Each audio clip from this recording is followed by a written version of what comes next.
Recording. Ok. Donc, comment ça se passe? Je vais vous montrer comment exporter les textures aujourd'hui. Deux, trois petits tips d'avant-export. Et ensuite, on passera dans Marmoset pour faire le rendu de notre bonhomme. Donc, si vous avez encore des trucs à faire sur votre bonhomme, etc., je vous conseille vraiment de suivre ce qu'on va faire plutôt que de texturer pour essayer de vite rendre le truc, parce que c'est plus important que vous suiviez ce qu'on fait là. Ça va? Donc, avant de faire l'export final de mes textures ici, je vais faire deux, trois petits trucs qui vont améliorer mon bonhomme euh, et le rendu du texturing en général. Donc, il y a un truc qui marche assez bien, c'est de faire un dégradé des pieds jusqu'à la tête qui va faire du foncé jusqu'au clair. Alors, on fait ça parce qu'en fait, naturellement, les couleurs qui sont plus proches du sol et votre bonhomme, quand il va évoluer, eh bien, ça va être plus sombre en fait au niveau de ses pieds. Mais du coup, on va le simuler dans la texture pour lui donner un peu plus de peps comme ça et l'aider à un peu plus se détacher de l'écran. Donc pour ce faire, je fais un fill layer sur lequel, oui, ah non, exact, tu fais bien. J'étais en train de record, mais pas de stream, bien joué. Hop, hop, pardon, voilà. Bah, il y en avait qu'un qui suivait du coup. C'est un bon début. Ouais, ouais. Alors, donc, là, si vous voyez mon écran, j'ai fait simplement un fill layer qui est sans aucune onglet de cocher. Donc, il n'y a pas de color, pas de high, pas de rough. J'ai tout décoché. Et dessus, j'ai fait clic droit, euh, Add Generator. Et puis, quand je clique dans le Generator, je vais sélectionner 3D Linear Gradients. Quand j'ai cliqué dessus, eh bien, dans le 3D Linear Gradients, je vais tout décocher sauf Color. Parce que nous, c'est dans la couleur qu'on veut le faire, d'accord? Donc là, on voit que j'ai un dégradé de noir jusqu'au blanc très clair sur mon bonhomme. Et pour qu'il soit efficace, donc qu'il ne soit pas au-dessus de toutes mes couleurs, je vais passer le layer en mode overlay. Comme ça, là, si j'arrête de l'afficher et que je l'affiche, vous voyez que quand je l'affiche, le dessous de mes pieds est beaucoup plus foncé et le dessus de ma tête est beaucoup plus clair. Et j'ai un gradient sur tout mon bonhomme, d'accord? Alors là, il est un peu fort, du coup je vais diminuer à environ 70%, voilà. Et je vais le garder comme ça. Et là, si je fais on-off, on voit ce que ça apporte, d'accord? Donc, une fois que j'ai fait ça, je vais faire un deuxième layer. Je vais le passer en dessous pour garder mon gradient toujours au-dessus de tous mes autres layers. Et dessus, je vais juste activer la color et prendre un noir, mais pas noir plein et pas complètement neutre. Donc, dans ces eaux-là. Voilà. Alors, dans mon cas, je l'ai un peu bleuté parce que c'est les couleurs plus dominantes qui sont sur mon bonhomme. Si vous avez un truc qui est plus rouge, allez dans le noir, mais restez dans l'onglet rouge. Si vous avez un truc qui est plus vert, eh ben, même chose. Allez prendre une tasse de vert, mais vous êtes presque noir, d'accord? Il est très très très très peu saturé. Donc moi je suis dans le bleu. Et alors ce que je fais, c'est que je vais aller dans Smart Mask. Et dans Smart Mask, je vais lui mettre un Occlusion Strong. Ou bien, il y en a deux, si je fais Voilà. Ou bien un occlusion strong, ou bien un dust occlusion. Je vais tester les deux pour voir lequel rend le mieux. Et je le glisse sur mon layer. Alors, une fois que c'est glissé dessus, je fais on-off et vous voyez qu'il est venu me mettre du sombre dans toutes les parties un peu plus sombres de mon baking, d'accord? Donc tous les endroits, les creux intérieurs, dans les bras, etc. Maintenant, il m'a mis un layer tout sombre.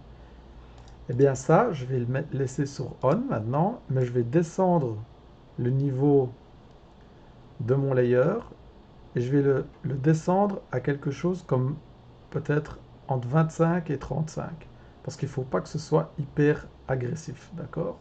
Ça doit être vraiment léger. Je vais le mettre sur 25. Et là maintenant, si je fais on-off, on voit que légèrement, ça ajoute un peu de valeur dans mes aplats de couleurs. Donc ça, je le garde. Et ensuite, dernière chose, je refais un fill layer. Et cette fois, on va faire l'opposé de ce qu'on vient de faire. C'est qu'on va garder la couleur, mais on va rester dans du clair. Pareil, vu que je suis dans des tons bleutés, je monte vers du bleu. Voilà. Et plutôt que d'aller dans de l'occlusion, on va choisir un masque avec de la curvature. Donc par exemple, quelque chose qui marche assez bien, ça peut être Fabric Edge Damage euh, ou bien simplement Edge Strong, d'accord? Dans mon cas, je vais prendre Fabric Edge Damage parce que je trouve que le rendu va apporter plus de détails dans mon texturing. Et alors, même chose, je vais descendre, vous voyez ça, l'opacité, je vais la descendre à environ 15. Voilà. Voilà. Et alors ici, je vais faire un test et je vais descendre la roughness aussi pour apporter un petit peu de variation dans ma roughness avec celui-là. Voilà. Et là, en 3 layers, j'ai apporté, donc si je mets tout dans un groupe, j'ai apporté un peu de variation sur mon texturing qui était finalement un peu plat. Ah, évidemment, je ne peux pas les mettre dans un groupe comme ça. On va juste faire comme ça. Hop. Voilà. Et là, si je désactive tout, vous voyez, c'était comme ça. Hop. Et une fois que j'ai passé tout, on a un peu plus de détails de surface. Et ça rend un peu plus certains matériaux réalistes. D'accord? Donc, admettons que je suis content avec ce que j'ai fait. L'idée maintenant, ça va être de devoir exporter les textures. D'accord? Donc pour exporter mes textures, je vais dans File, Export texture. D'accord? Donc une fois que mon bonhomme est comme je le souhaite, je vais dans File, Export texture. Une fois que je clique, il m'ouvre la fenêtre d'export. Alors, dans la fenêtre d'export, je vais me concentrer sur plusieurs choses. La première, c'est où est-ce que je vais les exporter. Donc, je clique et je choisis la destination de l'export de mes textures. D'accord? Dans mon cas, ce sera dans mon fichier école et je vais l'appeler texture. Voilà, je le sélectionne et je fais Select Folder. Maintenant, je peux voir que dans Output Directory, il est mis école texture. Donc ça, c'est bon. Output Template. Eh bien, nous, on reste sur Unreal Engine 4 Pact. D'accord? c'est ça que vous devez avoir comme output de cocher quand vous allez exporter de Marmoset. Et dans File Type, je choisis Targa. D'accord? Je ne choisis pas PNG, je choisis Targa. Et je reste en 8 bits.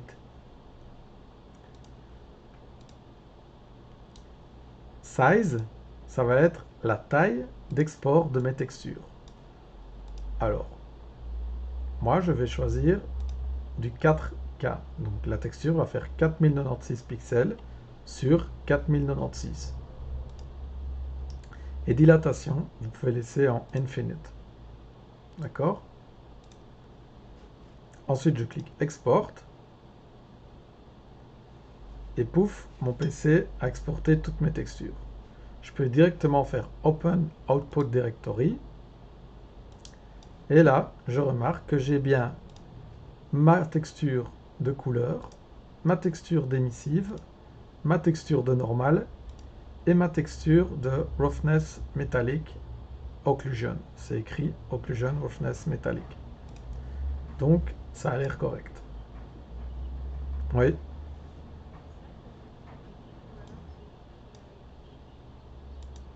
Non, c'est le fichier substance. Pour la prochaine fois, il y aura ça avec, mais là, c'est juste le fichier substance.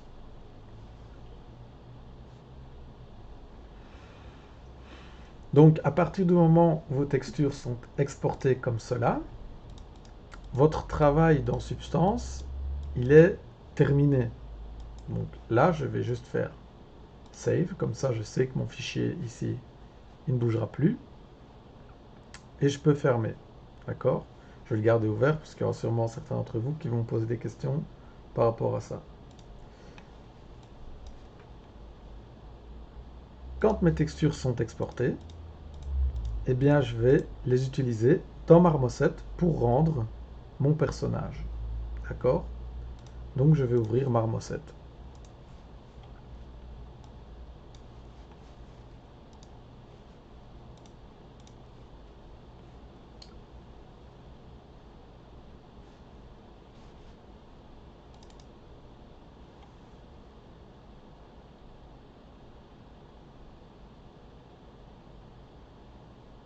Voilà.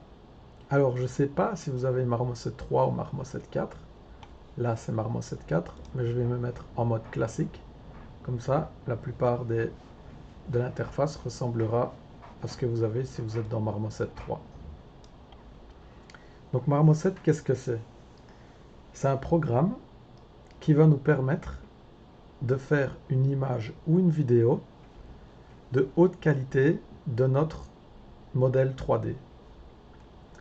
Dans Marmoset, c'est comme dans la plupart des programmes 3D, on voyage avec Maj, CTRL, ALT et les clics. Donc vous allez voir, dès que vous allez être dedans et que vous aurez un objet en 3D, pour voyager, ça va être comme dans les autres programmes de 3D. Sur la gauche, pardon, vous pouvez voir qu'on a plusieurs onglets qui nous permettent de naviguer dans le programme.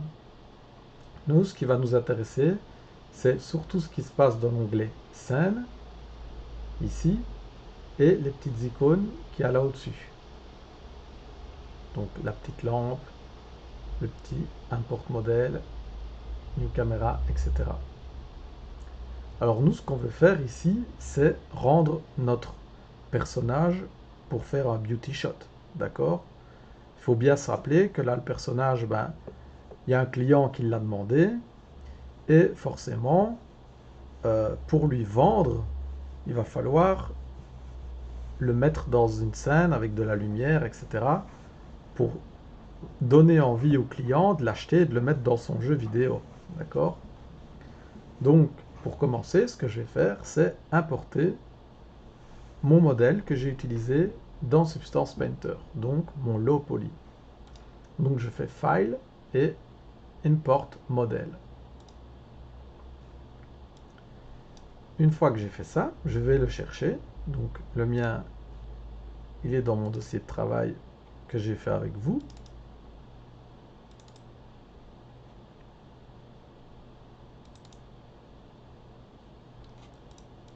c'est pas celui-là.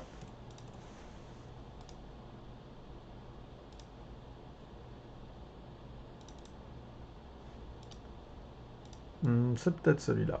On va vite le savoir. Donc, une fois que mon modèle est dans le programme, bah, vous pouvez voir que sur la gauche, dans mon navigateur, je vais dire, ça s'appelle un outliner, eh bien, j'ai maintenant mon objet et je peux cliquer dessus pour le sélectionner. D'accord? Si, quand j'ai mon objet sélectionné, je clique sur W, eh bien, j'ai un gizmo qui me permet de déplacer mon objet. Pour l'instant, je ne veux pas le déplacer, mais vous savez maintenant comment le déplacer. Donc, vous cliquez dessus, W, et ça fait apparaître un gizmo qui permet de le faire bouger. Si je veux le scale, c'est R que je dois cliquer. Et si je veux lui faire une rotation, c'est E. Donc, W pour faire des translations, R pour faire des scales, et E pour faire des rotates. Là, mon bonhomme, il est tout blanc. J'aimerais bien lui attribuer les textures que j'ai fait dans Substance Painter. Pour ce faire, je vais cliquer sur Create New Materials, mais From Preset. Donc c'est le troisième. 1, 2, 3. Et là, je fais Create a Material from a Preset.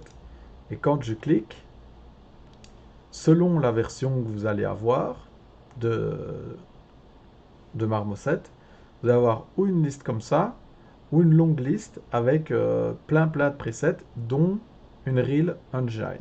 D'accord? Alors, dans les deux cas, ça ne change rien. Si vous faites Create New Material ou Create Material from Preset, ce qui va changer, c'est la manière dont le matériel aura été préconfiguré pour nos textures. Donc, dans ce cas-ci, je vais vous expliquer comment le configurer par rapport à notre export à nous. D'accord? Donc, pour que ce soit clair, je vais supprimer tous les matériaux qui sont créés automatiquement et je vais juste faire Create a New Material. D'accord? Je vais l'appeler Base Mesh École. Voilà. Et là, quand je clique dessus, sur la droite, j'ai accès à toutes les options qui vont permettre de créer le matériel que je vais appliquer sur mon objet. Ce matériel, dedans, eh bien, on va mettre les textures qu'on a exportées de Substance pour avoir les textures qui s'affichent sur notre bonhomme. Alors, pour commencer, dans Surface, on voit qu'on a une entrée, un input, pour la normal map. Ben, ça tombe bien, une normal map, j'en ai justement fait une. Donc je vais cliquer dans le carré qui est vide. D'accord? Je clique. Et là, donc il me propose d'aller chercher ma map de normal map qui a été exportée dans mon dossier texture depuis Substance Painter. Alors, entre les quatre, comment je sais c'est laquelle? Celle-là, il est mis Base Mesh Low, blabla, normal. C'est donc celle-là, parce qu'il est mis normal. C'est que c'est ma normal map. Je clique deux fois. Et maintenant qu'il y a quelque chose à afficher dans mon modèle, dans mon shader, pardon, dans mon matériel, eh bien je vais le glisser, donc cliquer glisser sur mon modèle. Ok. Et là, je peux voir que c'est pas le bon modèle que j'ai importé parce que mes UV, on voit que tout est de travers. Vous voyez? Donc, je me suis trompé quand j'ai importé mon lot. Je vais donc réimporter le bon, si je le trouve. D'où l'importance d'avoir d'être en ordre quand on fait ces dossiers.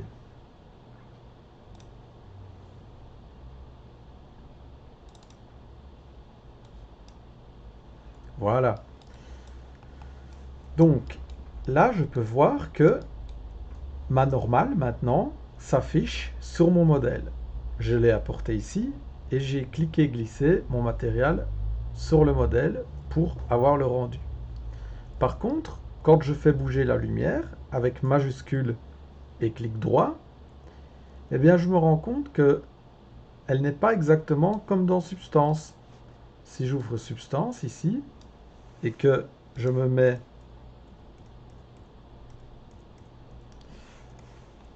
juste avec un matériau tout blanc, eh bien vous voyez que ça rend pas de la même manière en fait. J'ai l'impression qu'il y a un truc qui s'affiche mal. Et la pression est correcte. Parce qu'en fait, quand on exporte une normal map depuis Substance Painter et qu'on l'importe dans Marmoset, il faut cocher Flip Y. Donc là, vous voyez, dans mon chan de surface, j'ai importé ma normale. J'ai Scale et Bias, Flip X, Flip Y, Flip Z, Generate Z et Object Space. Eh bien, moi, je dois faire Flip Y. Et vous voyez, quand je fais Flip Y, regardez mon modèle comme il ressemble directement à ce que j'avais dans Substance. Alors que quand je n'ai pas Flip Y, eh bien, la lumière rend très très mal à certains endroits, comme à l'intérieur du bras, l'intérieur des cuisses, etc. Et en fait, quand je fais Flip Y, qu'est-ce qu'il fait? Il va aller inverser les couleurs du channel green de l'image normal map. Donc en fait, quand vous avez une image, on va prendre une image au hasard. Hop, ma normal map. Évidemment, il me l'a fait en niveau de gris, donc ça va pas aller. Hop. Votre normal map, elle est bleue, mais elle est composée de 3 channels, red, green et blue. D'accord? Eh bien, quand je fais flip Y, en fait, il prend le channel green et il fait ça avec. Il fait juste un invert. Et ça permet à Marmoset de comprendre comment la normale va réagir avec vos lumières. D'accord? Donc pour faire simple, quand vous cochez, quand vous importez votre normal map dans Marmoset depuis Substance Painter, n'oubliez pas de faire flip Y, de le cocher. D'accord? Donc à partir du moment où c'est fait, votre normal doit rendre correctement. Comme là sur mon modèle. Oui?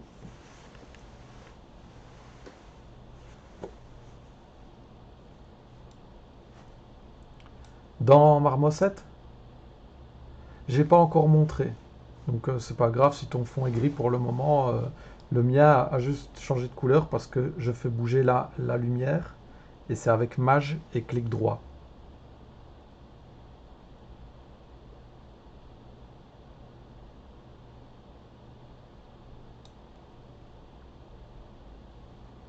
Tu es en mode classique.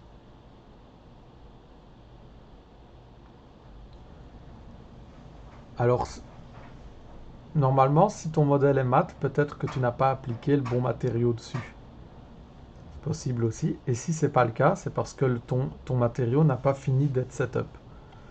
Donc tu vois qu'il y a plein d'autres onglets, on va y venir. D'accord? Donc une fois que dans votre onglet Normal Map, donc surface normale, vous avez votre map normale d'apporter, que là dans Normal, c'est bien Normal qui est coché, donc pas Detail Normal ni Parallaxe, mais bien Normal. Que votre map est en Flip Y, vous avez fini avec ce paramètre-là, d'accord? On va ensuite au channel en dessous. En dessous, c'est Albedo Map. Albedo Map, c'est la couleur de notre map. Donc pareil, je clique dans le petit carré qui est vide, je vais dans mes textures et là je choisis ma color map. qui finit par base color. Je clique 2 fois et boum, il me la charge directement. Pour la color map, il n'y a rien de particulier à savoir, si ce n'est que vous voyez que vous avez un petit onglet color et c'est une couleur que vous allez pouvoir rajouter par-dessus votre texturing. Alors forcément, si c'est blanc, bah c'est blanc et votre texturing reste le même. Mais si par hasard c'est un peu plus gris foncé, ce qui arrive parfois, bah, n'oubliez pas de bien la mettre sur du blanc pour ne pas altérer votre texturing de base. D'accord? Alors ensuite en dessous on a diffusion. Diffusion, il doit être sur Lambertian, comme celle-là. Donc diffusion doit juste être sur Lambertian. Et l'onglet, il est vide. Transmission, vous laissez None. Donc il n'y a rien dans transmission. Si vous avez l'onglet, c'est possible que vous ne l'ayez pas selon la version de Marmoset. Réflexion, vous gardez GGX. Et vous le laissez bien à 1.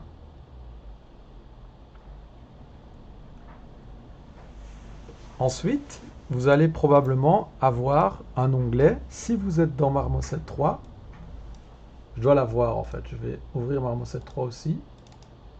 Il y en a qui sont dans Marmoset 3 là, 3.8. Ok, bah alors je montre les deux exemples.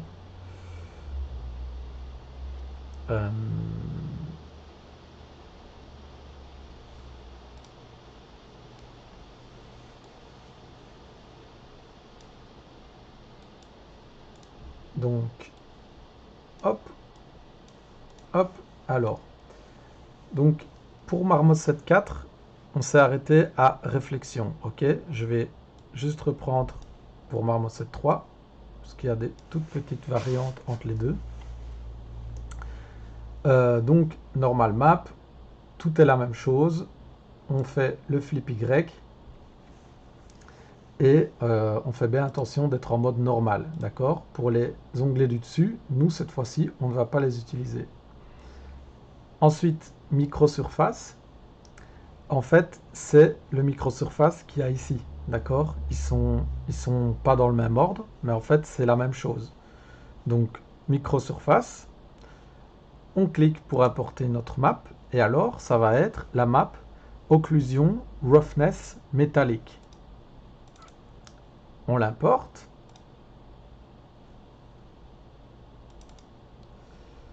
Et dans Marmoset 3, ça va être le channel G, normalement. Et ici, dans Marmoset 4, ça va être le channel G aussi. Ça va? Donc dans channel, de base il est sur R, nous on va dans channel G. Pareil sur Marmoset 3. Alors dans Marmoset 3, albedo, c'est comme dans Marmoset 4. L'albedo reste la color map. Donc je l'importe. Ensuite, dans les deux, reflectivity, c'est la metalness. D'accord? La metalness, c'est la même map que la map qu'on utilise pour microsurface. Donc je clique pour importer la map et je choisis occlusion roughness métallique. Metalness métallique. Metalness métallique. Ça fait sens, d'accord? Pareil dans Marmoset 3.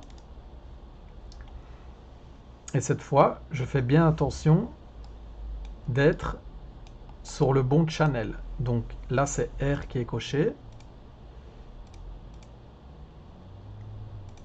Et on doit être sur le channel bleu, je pense. Je vais aller vérifier tout de suite, histoire de ne pas dire d'idiotie. C'est ça. Donc notre channel bleu, c'est notre métallique. Le channel vert, c'est notre roughness, donc la manière dont l'objet va briller. Et le red, on va le voir tout de suite.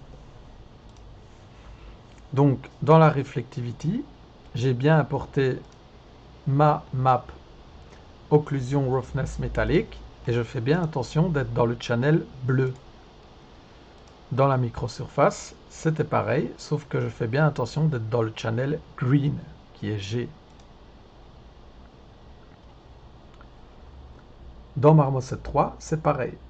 Donc, channel bleu pour la métallique et channel green pour la roughness.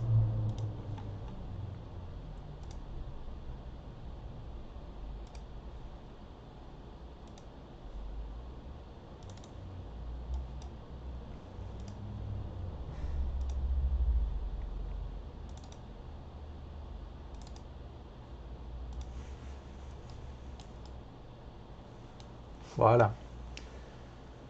Alors, une fois que ces channels-là sont remplis, il me reste le channel occlusion. Donc, dans Marmoset 3, ici, je clique sur occlusion, donc sur la petite flèche et puis occlusion. Et dans Marmoset 4, pareil, occlusion, petite flèche, occlusion. Une fois que je suis dans ce channel-là, à côté de Occlusion Map, je vais aller rechercher ma map Occlusion Roughness métallique. C'est toujours la même que pour Reflectivity et Metalness, sauf que cette fois, on fait bien attention d'avoir le channel R de cocher. D'accord? Et pareil dans Marmoset 3. Et je fais bien attention dans le channel R. Ça va? Alors, comment ça se fait qu'on utilise la même map pour trois choses différentes sur notre modèle? Eh bien, cette map-là, si vous l'ouvrez dans Photoshop et que vous la regardez dans votre layer, elle ressemble à ça. C'est une sorte d'arc-en-ciel, d'accord? Alors qu'en fait, si vous allez dans les channels et que vous les prenez séparés un à un, eh bien, vous vous rendez compte que dans le bleu, on va avoir une map faite généralement de couleur blanche et de couleur noire. Il y a très peu de niveaux de gris. Eh bien, ça, c'est notre map métallique. Dans le channel green, on va avoir beaucoup de niveaux de gris. Ça, c'est nos réflexions, donc la brillance, qui est en fait la roughness en anglais. Et dans le red, c'est la map d'occlusion. Donc partout où il y a de la couleur noire, plus sombre, il va y avoir plus d'ombre sur notre modèle dans Marmoset.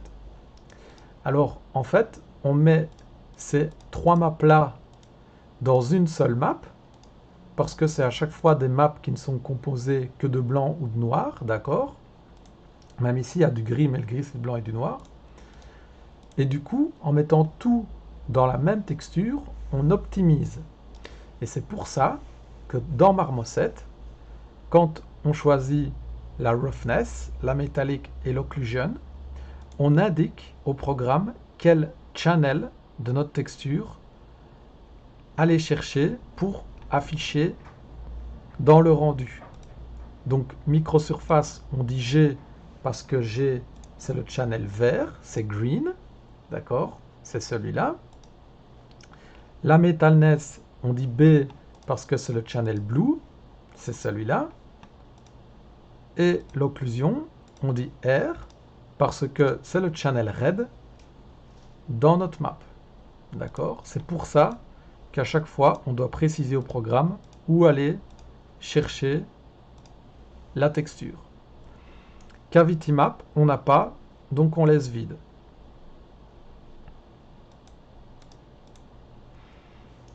Et ensuite, on finit avec l'émissive. Si vous vous souvenez, on a fait une map d'émissive.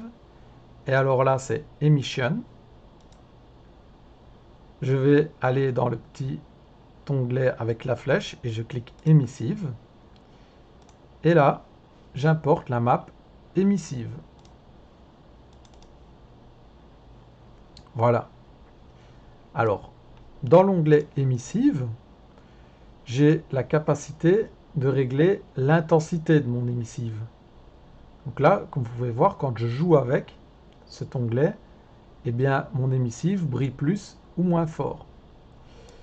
Et ensuite, dans le glow, j'ai la capacité de faire complètement briller mon modèle ou non. Alors moi, je ne veux pas, donc je laisse bien en noir.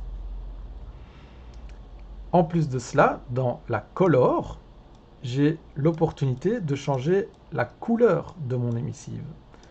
Alors si mon émissive, je l'ai faite en blanc, la couleur que je vais choisir ici sera directement la bonne. Là, vu que j'ai exporté mon émissive en jaune, forcément, il fait une addition. D'accord? Donc je la laisse en blanc, parce que moi je la veux en plus ou moins jaune comme ça. Si je veux juste un peu l'oranger, je vais aller tirer vers du rouge dans ces eaux-là. Voilà. Et alors, j'ai le choix ou de la booster ou de la mettre basse. À partir du moment où mes 4 textures ont été mises dans chacun des channels que je viens de montrer, pareil pour dans Marmoset 3, mon bonhomme a sa texture et son matériel de près. D'accord? Donc là, voilà, c'est comme ça que mon bonhomme a été fait. Ça va? Oui?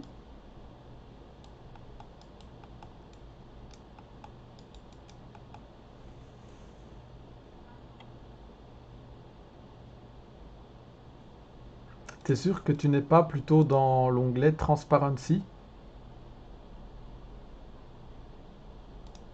Et t'as bien coché émissive.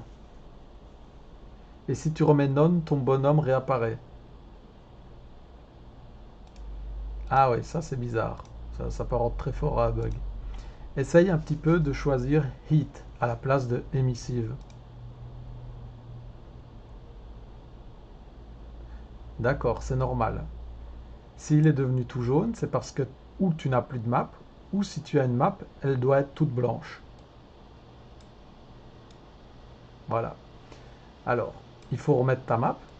Et si il est toujours tout blanc, le minimum temperature, tu peux le descendre à 0. Donc c'est ce channel-là. Et ensuite, tu peux jouer avec les autres sliders pour choisir comment ton émissive va apparaître. Alors, là, je t'ai demandé de prendre Hit parce que tu as un problème avec l'émissive. Le problème, c'est que Hit va toujours te colorer ta map avec des valeurs ou de bleu très très très très clair ou de rouge orangé. Donc, ou bien tu essayes fluorescent pour voir si tu n'as pas de problème. Et alors, fluorescent va aussi fonctionner comme l'émissive. Ou bien tu restes en hit et alors tu gères avec ça. Je ne sais pas pourquoi ça te fait disparaître ton modèle, c'est peut-être un problème de compatibilité graphique. Ça va? Alors ça c'est pareil pour les autres. Donc dans émissive, vous pouvez switch entre hit et fluorescent et choisir le rendu que vous préférez. D'accord? Donc là, moi, vous pouvez voir que je peux avoir des rendus différents par rapport à si je suis en émissive, hit ou fluorescent. Là, on voit que j'ai un côté un peu plus orangé blanc avec des petits dégradés selon les chaleurs que je choisis de mettre dans ma map. Et alors fluorescente, c'est pareil, sauf que avec fluorescent, vous allez pouvoir choisir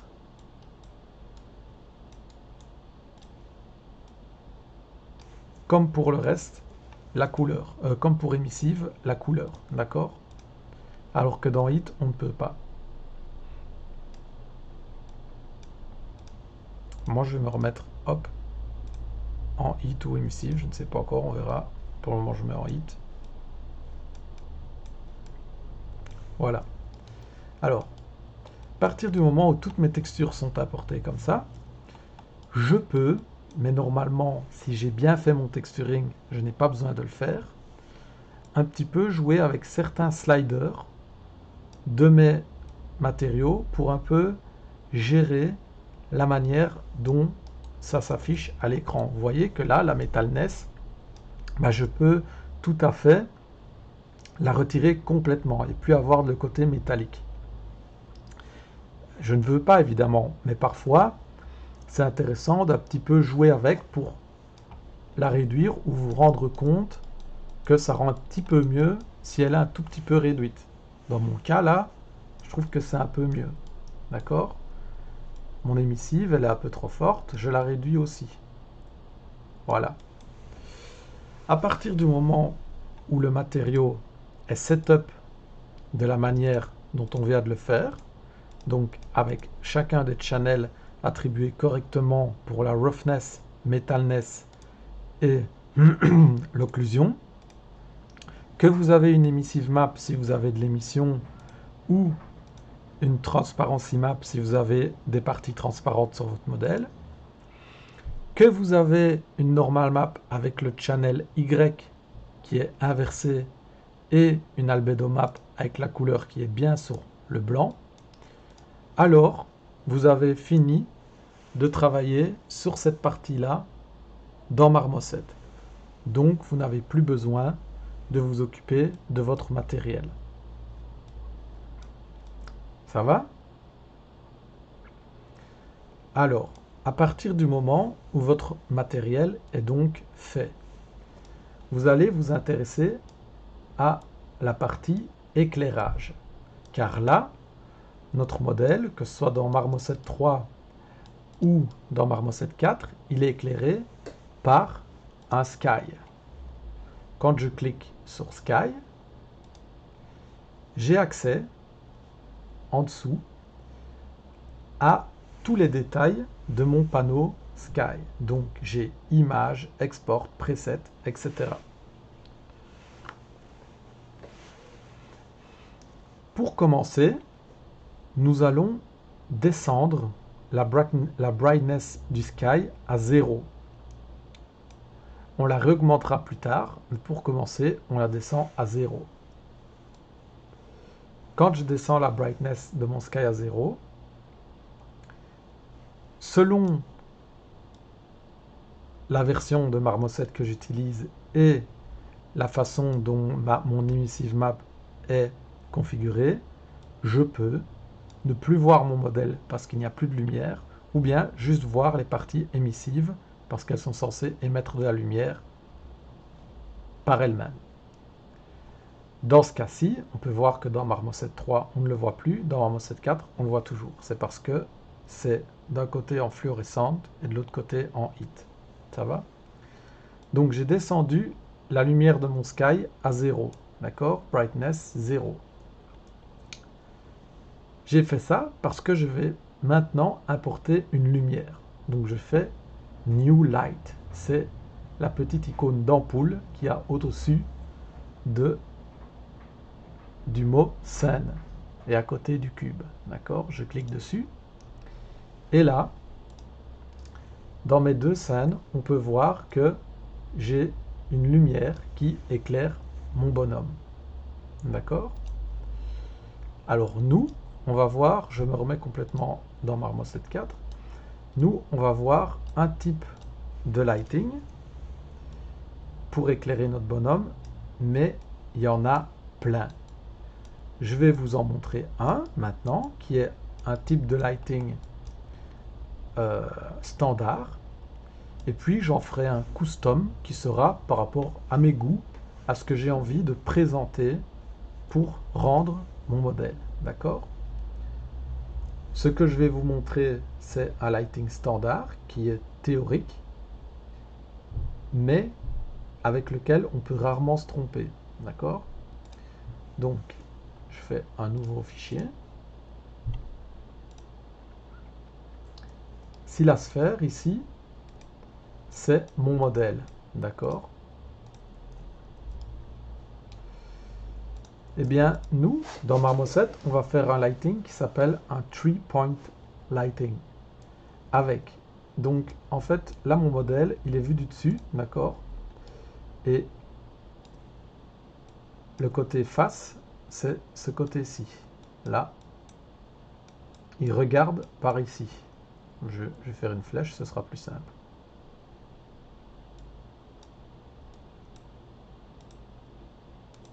Voilà. Notre modèle regarde par là. Eh bien, le 3-point lighting, il est assez simple. On va juste utiliser 3 lights. Il y aura une light qui sera derrière et qui sera de manière générale colorée en bleu, mais c'est un bleu léger, d'accord? Ah, c'est même un peu trop léger ça. Voilà.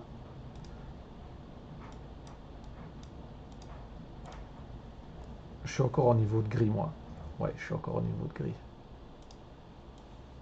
Alors, attendez, parce que... Hop. Hop, file.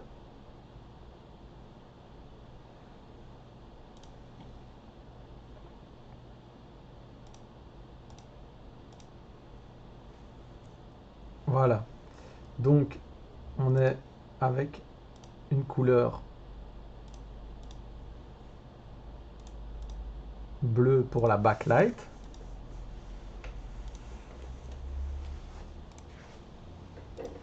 Deux petites secondes parce que il y a le chat qui a décidé de m'interrompre. Hop.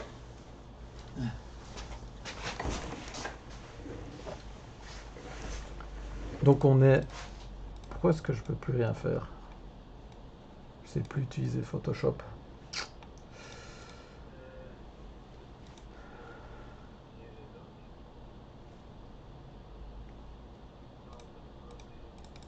Ouais, mais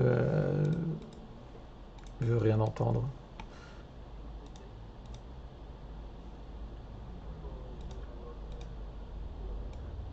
Ouais, mais je peux pas. Il est loqué. Regarde. Tu vois ce que ça fait? Je sais pas. Je vais éteindre Photoshop. Hop. Non, non, non.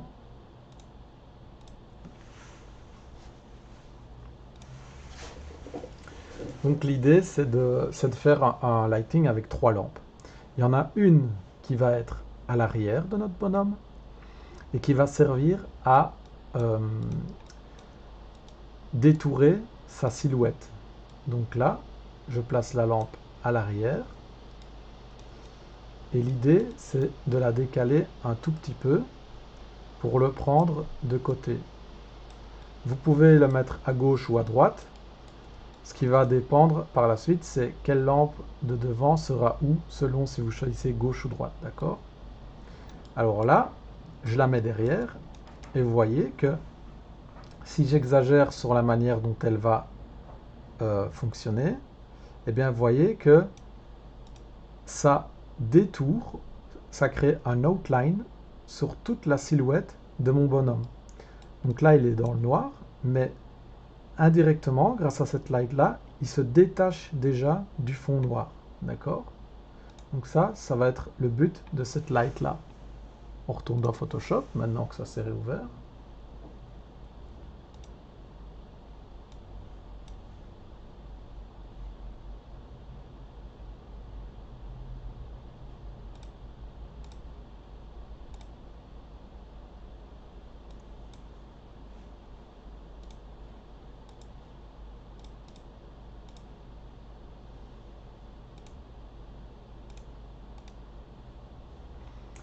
Et alors l'idée, c'est donc, on a notre modèle qui est au centre. Je rappelle qu'on est en vue du dessus. Et il regarde face à nous. Donc, dans ce cas-là, vers le bas. À l'arrière, gauche ou droite, on a une backlight qui sera, dans ce cas-ci, d'une couleur bleutée, mais honnêtement, blanc c'est bien, c'est juste pour le schéma. Cette light, elle vise notre modèle et elle sert à venir créer un outline sur toute cette partie-là, on est d'accord? La light, elle va fonctionner comme ça. en mode spotlight. Voilà. On va avoir deux autres lights devant. Une ici, plus ou moins, je vais la faire un peu plus petite, d'accord? Et une là-bas, plus ou moins. Ça, c'est un éclairage de base. Je vais faire donc, hop, et hop. Alors, l'idée, c'est que notre backlight sert à sortir notre bonhomme, le détacher du fond, d'accord? Dans ce cas-ci, on le voit bien que directement, on a un outline qui vient se créer à l'arrière du bonhomme, ce qui permet de le sortir du fond. Notre main light, on va l'appeler main light, donc c'est la light principale.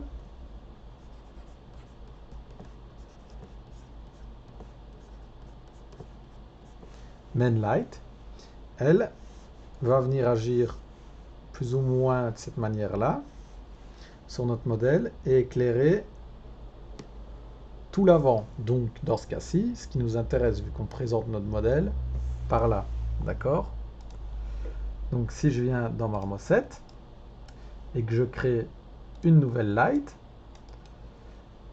je la mets en mode Omni, d'accord?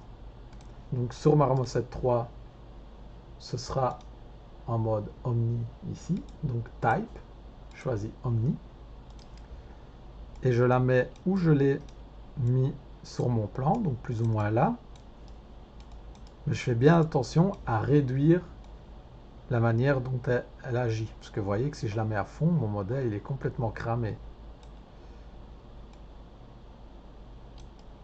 Voilà. Et elle, en quelque sorte, vient pour éclairer mon modèle. D'accord?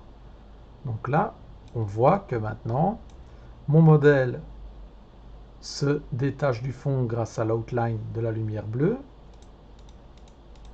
Vous voyez, quand je la retire, on comprend directement ce que je veux dire.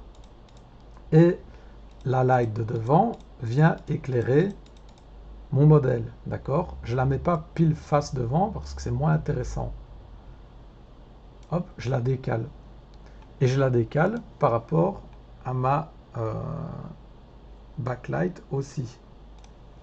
Et alors ensuite, j'ai encore dessiné une light ici. Et cette light là, elle va servir à quoi? Eh bien en fait, cette light-ci, c'est la même light que ma light principale, sauf qu'en fait, elle va venir déboucher tout le noir dans mon modèle. Parce que là, on peut voir que toutes les parties noires, donc qui sont les ombres en fait, sont complètement bouchées. On ne voit pas les données, on ne sait pas ce qu'il y a. Et bien en fait, cette light là, je vais faire CTRL-D pour la dupliquer et je vais venir la déplacer plus ou moins où je l'ai mis sur mon schéma, d'accord? Donc là, c'est de l'à peu près. Des fois, elle va être là, des fois, elle va être là, des fois, elle va être là-bas. Ça dépend vraiment de comment vous voulez rendre votre modèle, d'accord? Moi, je vais la mettre un rien plus haut. Mais l'idée, surtout, c'est qu'elle va être beaucoup moins forte que la light principale, d'accord? Parce que celle-ci, elle est là pour déboucher les ombres. Donc, vous voyez qu'au niveau de la brightness, où elle est plus loin, où la brightness est plus légère que notre light principale. Et alors maintenant, ça me permet d'un peu déboucher les ombres. Si c'est pas assez, eh ben je la bouge pour essayer de voir si je peux pas avoir quelque chose de mieux. Ça va?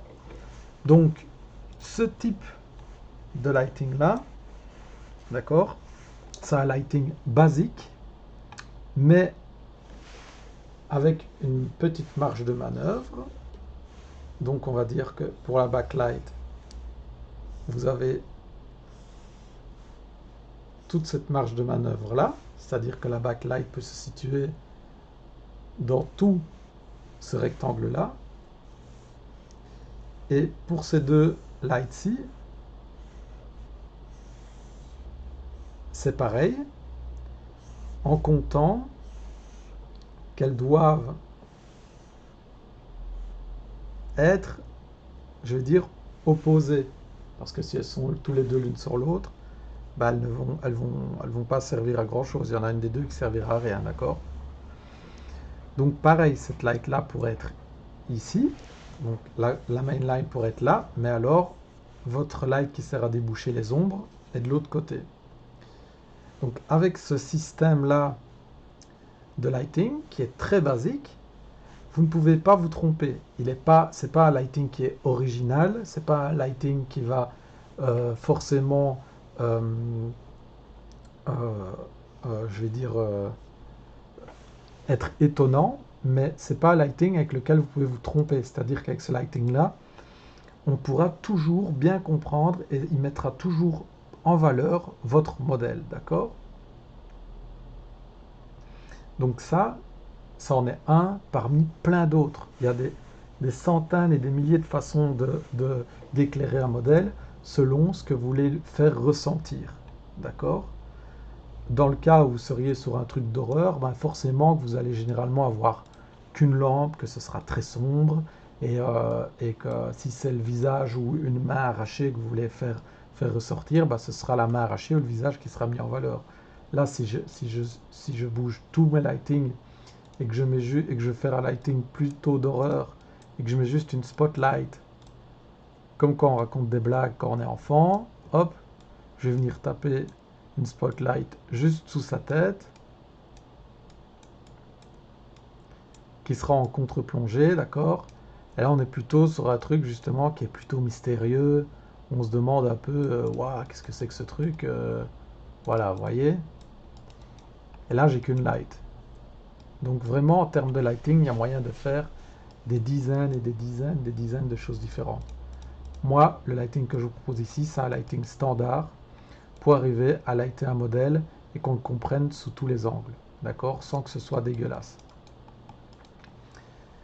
Alors l'idée, c'est que une fois qu'on a placé nos lights plus ou moins à l'endroit où on les veut, eh bien dans celle-ci, on a différents paramètres.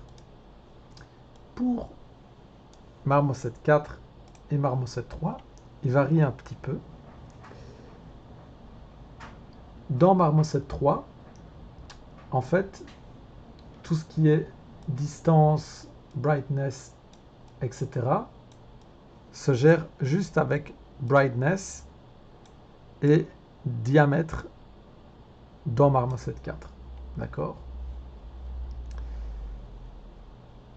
Shape, dans Marmoset 3, fait directement référence à diamètre dans Marmoset 4. Et qu'est-ce que c'est?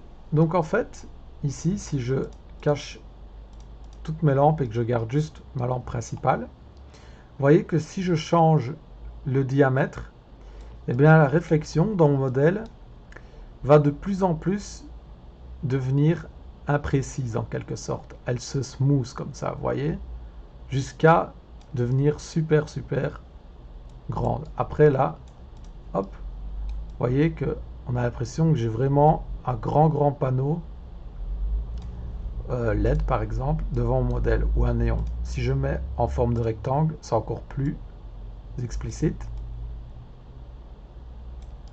Voilà. Là, j'ai vraiment un panneau LED qui éclaire mon modèle.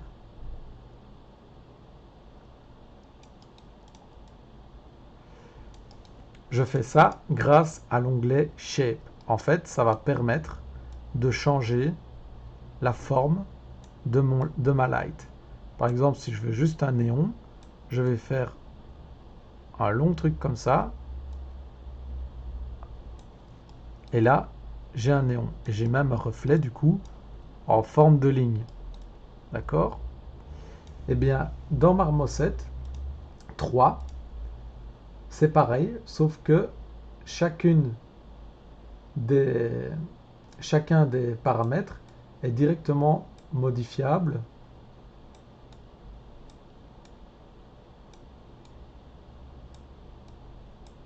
via les trois sliders, d'accord? Donc là, j'ai encore fait un néon, il est juste par droit, hop. Voilà. Et là, vous voyez que je peux avoir aussi ma light en forme de néon ou bien en forme de panneau LED hyper plat. Donc shape et area shape, ce sont les deux mêmes choses. C'est juste une manière différente de les afficher. D'accord?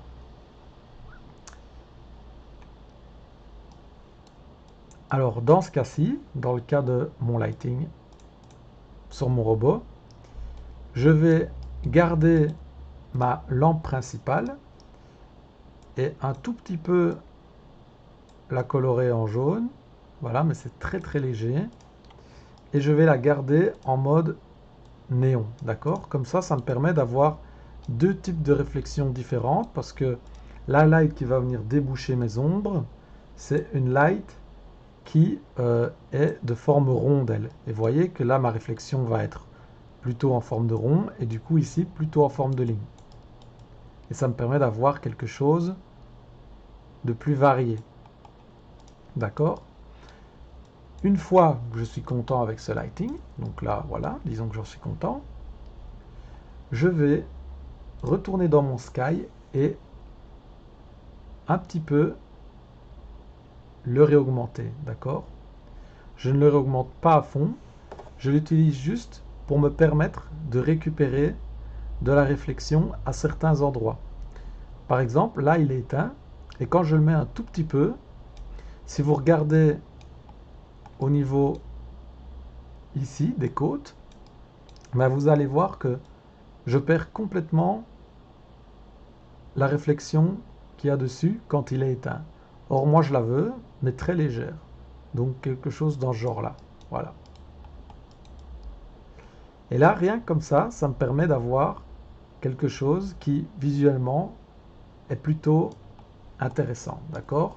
J'ai récupéré la réflexion au niveau de la cage thoracique et j'ai récupéré de la lumière dans mes ombres. Parce que si on regarde sous le bras, donc à ce niveau-ci, quand je n'ai pas mon sky, mon ombre est complètement noire. Alors que si j'ai mon sky un tout petit peu d'activé, vous voyez, il vient par réflexion un petit peu rajouter de la lumière à cet endroit-là. D'accord? Donc là, au niveau de mon lighting, pour le moment, je ne vais pas présenter mon modèle comme ça, évidemment, hein, parce que là, tout est cramé. C'est vraiment cette vue-là que j'utiliserai. Et mon modèle fera des rotations dans mon lighting. D'accord? Donc là, comme ça, disons que mon lighting, j'en suis content. J'ai un 3 points lighting de base, mais efficace, qui présente le modèle comme je veux, et avec un peu de variation au niveau des formes des lights, et des variations au niveau de la puissance des lights. D'accord?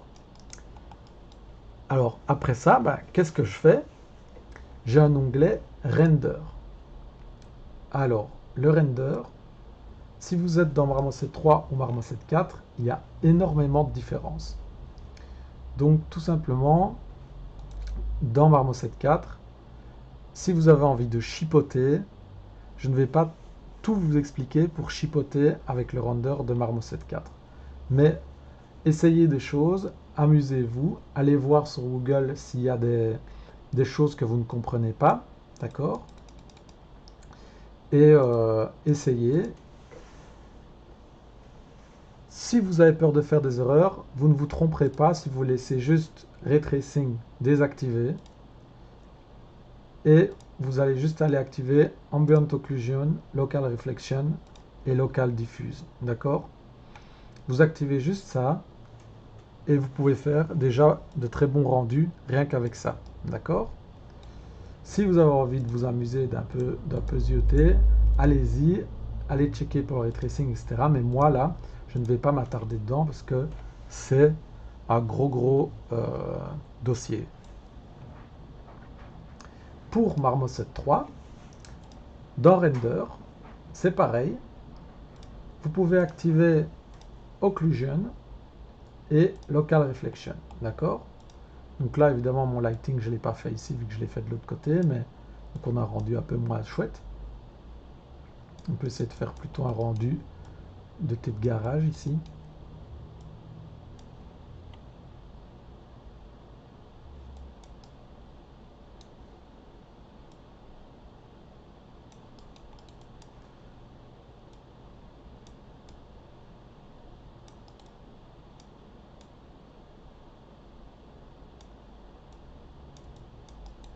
Voilà.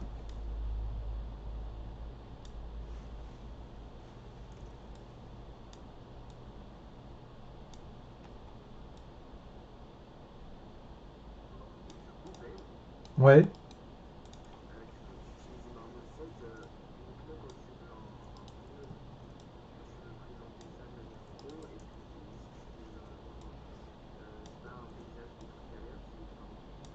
Non, j'ai déjà fait des trucs avec Marmoset, avec des paysages. Euh, je vais montrer des exemples après si tu veux. Voilà, tu vois, en 2 secondes, sur Marmoset 3, je viens de te faire une armée de droïdes, tu vois. Avec 2 lights et un mesh. Donc, tu peux très bien faire des illus, des rendus d'illus, dans Marmoset. Là, tu prends un beau cadrage de caméra comme ça, tu t'amuses encore avec une light pour essayer de voir, de trouver un truc qui pourrait être sympa. Et en 2 secondes, tu as une illu futuriste avec une armée de droïdes. Donc non, non, tu peux clairement faire des rendus artistiques ici dedans, hein. Là, c'est parce que je reste très théorique.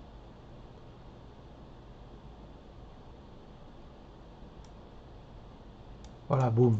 Et là, en 2 secondes, tu as un rendu real time qui est qui peut être un peu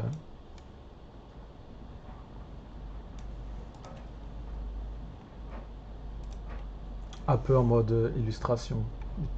Il faut juste un peu chipoter avec des réglages caméra, mais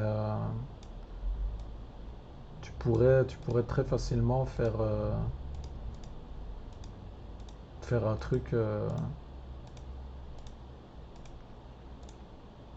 un truc de rendu, une petite image juste ici, quoi. Tu vois, boum, comme ça, voilà. Bref. Donc, à partir du moment où vous avez juste coché Ambient Occlusion, Ambient Diffuse Specular ici sur le 4, alors vous pouvez faire un rendu. Alors moi, donc là c'est important de bien écouter ce que je vais dire, pour votre rendu final, je vais vous demander 2 choses. Il y aura bien évidemment tous vos modèles, tous vos fichiers, etc. Mais pour votre jury, vous allez devoir présenter un turnaround, donc une vidéo turnaround de votre modèle, et un model sheet. Donc, comment est-ce qu'on fait? Un model sheet, c'est, vous savez sûrement ce que c'est, mais c'est une vue face, profil, 3/4 et dos de votre modèle. D'accord? Pour faire ça dans Marmoset 4, ça se passe dans Render et forcément, on va rendre des images. Donc vous pouvez mettre le denoise à 1 dans Marmoset 4. Dans Marmoset 3, c'est encore plus simple. Dans Render, il n'y a pas de noise ni rien. Pour faire l'image, vous cliquez juste sur Capture Image. Et boum, il mettra la capture normalement sur votre bureau. Si ce n'est pas sur votre bureau, dans Settings, vous pouvez lui dire où est-ce que vous le voulez et les tailles que vous voulez. C'est pareil ici. Donc quand je suis dans l'export image, j'ai les tailles en résolution, il y a des presets. J'ai le type de fichier, PNG, JPEG, TGA, PSD, etc. Et j'ai le nombre de samples. Donc ça, c'est le temps qu'il va prendre pour calculer votre image, d'accord? Plus vous allez mettre des samples hauts, plus ça va prendre une éternité. Donc, laissez à 256, il n'y a pas besoin d'abuser, d'accord? Dans Marmoset 3, il n'y a pas tout ça. Donc il n'y a pas besoin de vous prendre la tête. Donc simplement, j'ai besoin d'une image de face. Donc je vais mettre ma caméra bien de face par rapport à mon modèle. Et je ne vais plus toucher à ma caméra. Pour être sûr, je mets un petit lock dessus. Donc je clique sur le cadenas. D'accord? Là, ma caméra ne bouge plus. Je suis dans Render, je vois qu'il fait l'export sur le desktop. Eh bien, je fais simplement Render Image. Hop, et là, sur mon bureau, il vient de me rendre l'image de mon modèle. D'accord? Eh bien, l'idée, ça va être de rendre l'image de face, puis en cliquant sur votre modèle E, vous le tournez à 3/4, Render, Render Image, hop, et sur mon bureau, j'ai maintenant le modèle 3/4, et je recommence jusqu'à faire le profil aussi, comme ça, Render, Render Image,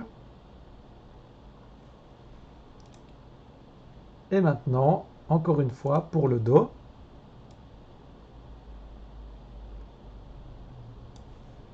hop, Render, Render Image. Voilà. D'accord? Donc là maintenant, j'ai 4 images de mon bonhomme. Ici, dans Marmoset 3, c'est exactement le même délire, mais en plus simple. D'accord? Donc, capture, image. Boum. Et j'ai l'image qui est sur mon bureau directement. Et c'est pareil, vous tournez le modèle et vous faites capture, image, capture, image. À partir du moment où vous avez vos 4 images, hop, vous allez les importer dans Photoshop. Donc là, boum, j'ai toutes mes images dans Photoshop. Et dans Photoshop, je vais simplement venir virer les parties dont je n'ai pas besoin. D'accord?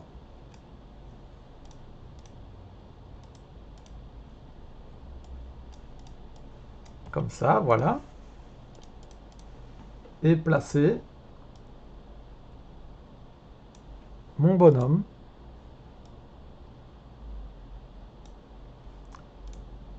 de manière à avoir le turnaround complet à présenter. D'accord? Donc, ceci, un bonhomme avec un lighting complet dans lequel je sais voir tous les détails de votre texturing, etc. Pour le rendu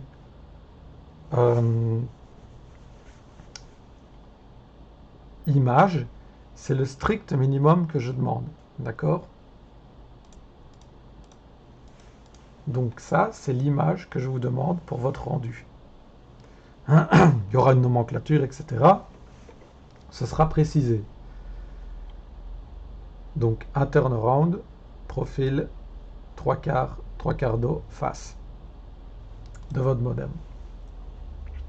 Ensuite, il y a aussi une vidéo. Alors la vidéo, comment ça se passe? Je remets mon modèle de face. Hop. La vidéo, c'est très simple parce que Marmoset intègre quelque chose pour faire des vidéos de turnaround du modèle. Donc, quand j'ai mon modèle de sélectionner, je vais aller cliquer sur Scène, Add Object, Turn Table. D'accord? Donc, Scène, Add Object, Turn Table. Dans la scène, rien ne s'est ajouté, donc on ne voit rien, il y a juste un gizmo. Mais par contre, maintenant, vous pouvez voir que mon modèle est l'enfant d'un objet turntable. Donc il est juste en dessous, dans l'arborescence, il est l'enfant de l'objet turntable.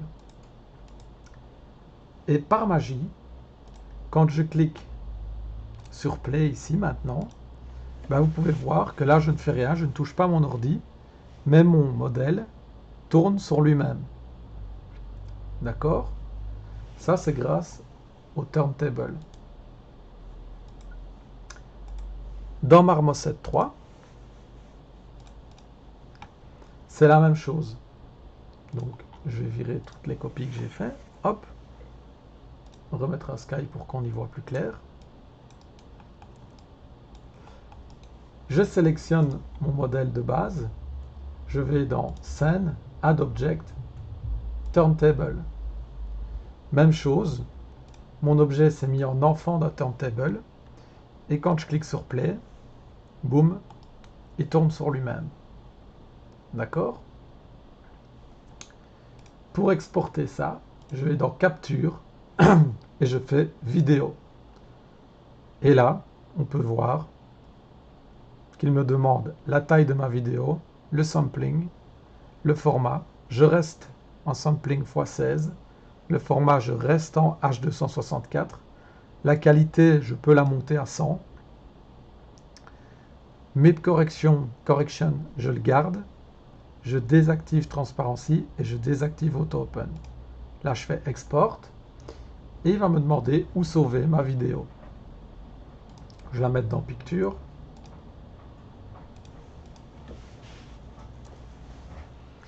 Et vous voyez que là, il va exporter la vidéo pardon, petit à petit dans le dossier dans lequel vous l'avez demandé. On ne va pas attendre qu'il le fasse parce que là, je ne vais pas le faire. Et dans Marmoset 4, c'est la même chose. Donc, à partir du moment où vous avez votre turntable d'activer, vous cliquez dans Render, d'accord, pardon, dans Render ici. Et là, dans Vidéo, vous allez mettre la qualité à 100. Le denoise, vous pouvez le mettre à 1 et faire Render Vidéo. Même chose, il va l'exporter sur votre bureau. C'est compliqué là. Donc, voilà, c'est pareil. Il fait le même render que de l'autre côté. Et moi, bah, il me l'exporte sur mon bureau parce que là, on a le chemin d'export juste en dessous de vidéo. C'est de ./user/ben/desktop. OK? Je cancel. Mais, vu qu'il a un peu commencé, on peut voir qu'il a déjà commencé la vidéo ici. D'accord? Et donc ça, c'est la deuxième chose que je vous demande pour le rendu. Donc, un turnaround en vidéo et un model sheet en image, comme ça. Par rapport à ces deux choses-là du rendu final, est-ce que vous avez des questions?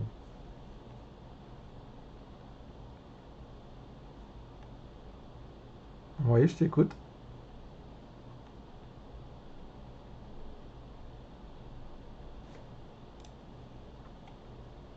Oui. C'est ça, c'est pour placer tes lumières, pour pouvoir voir exactement ce qu'elles éclairent.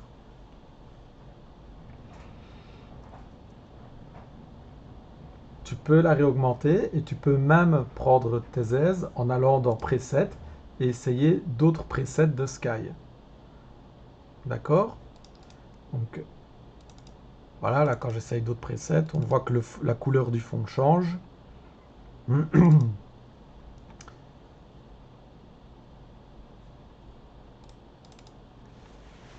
Alors si vous voulez avoir une couleur de fond unie, en ayant Sky de sélectionner, vous voyez que vous pouvez avoir Ambient Sky, mais quand je clique dessus, il y a Color aussi.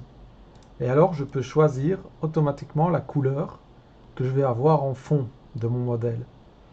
Alors ça c'est bien, mais ne partez pas dans des délires, d'accord?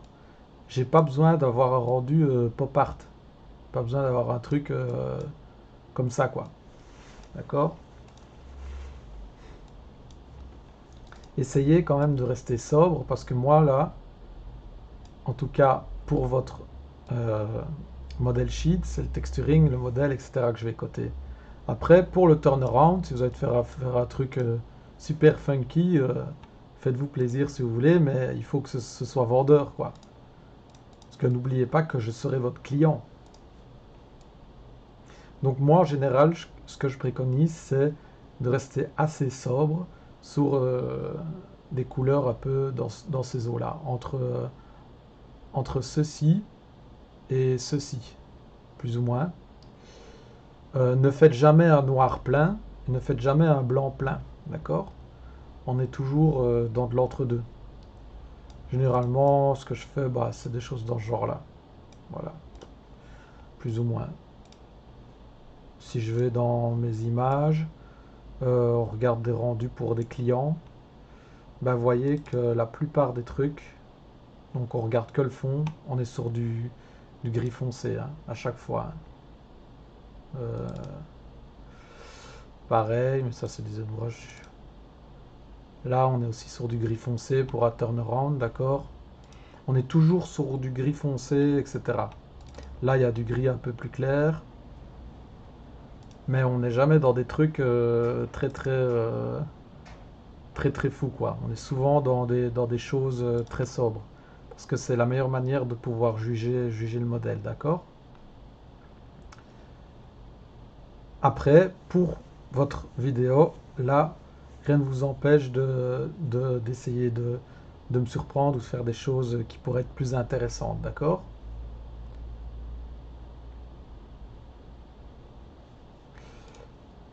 Euh, Par rapport à ces deux choses-là, je vais enchaîner pour vous montrer les fonds, mais est-ce qu'il y a d'autres questions? Est-ce que c'est clair?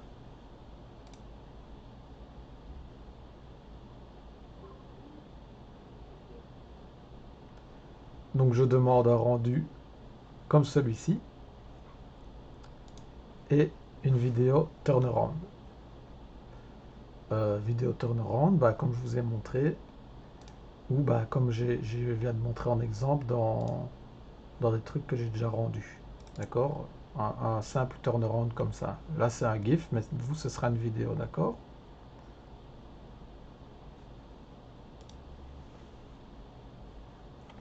Donc, pour ce qui est des explications de base pour faire ça, c'est tout. Là, vous avez tout ce qu'il vous faut pour faire un truc de base, d'accord? Là, il me reste 32 minutes et je vais les utiliser pour vous montrer des choses plus avancées dans Marmoset, d'accord? C'est pour ça que je vous demande si c'est bien clair jusqu'à présent, parce que peut-être qu'après, ça va être compliqué de revenir sur ce qu'on vient de parler maintenant. Donc, il n'y a pas de question, hein? Ça va? Si? Ouais. Ah, si, il y a une question. Je vous écoute.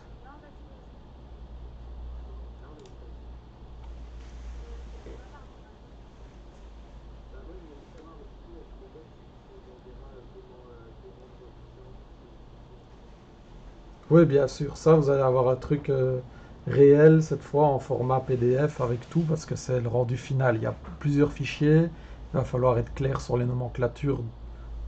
Autant moi ce que je demande que vous au final. Et et il y a des images et des turnarounds, etc. Donc, il y a un papier. Ouais. Et du coup, l'autre question?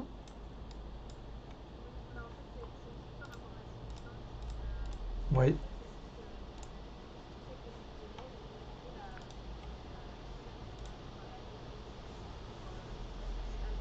Oui.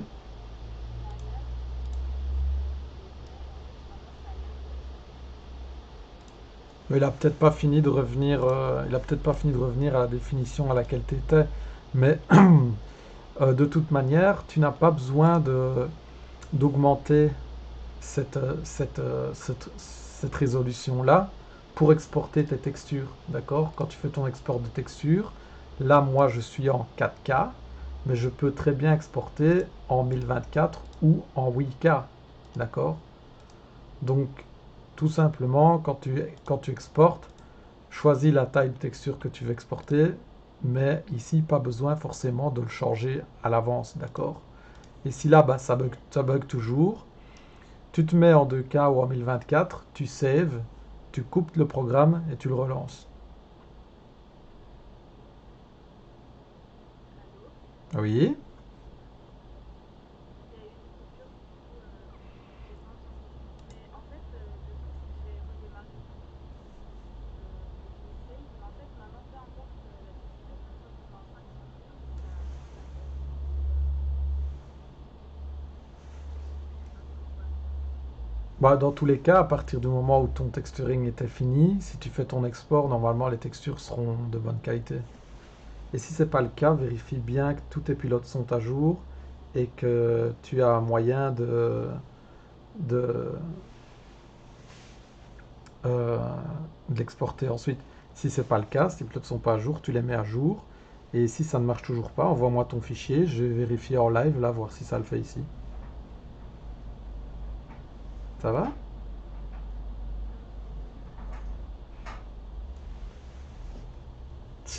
Donc si tu n'y arrives pas, envoie-moi ton fichier sur WeTransfer et je vais vérifier directement, voir s'il y a un problème. Ok, merci.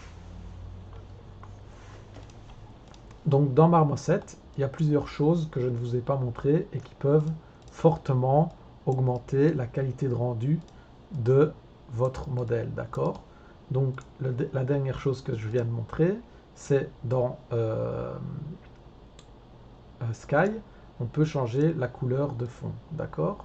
Donc là, je mets un gris moyen, un peu foncé, mais vous pouvez mettre le sky, vous pouvez mettre un sky mais qui est un petit peu flouté, et vous pouvez mettre un ambient sky, vous voyez?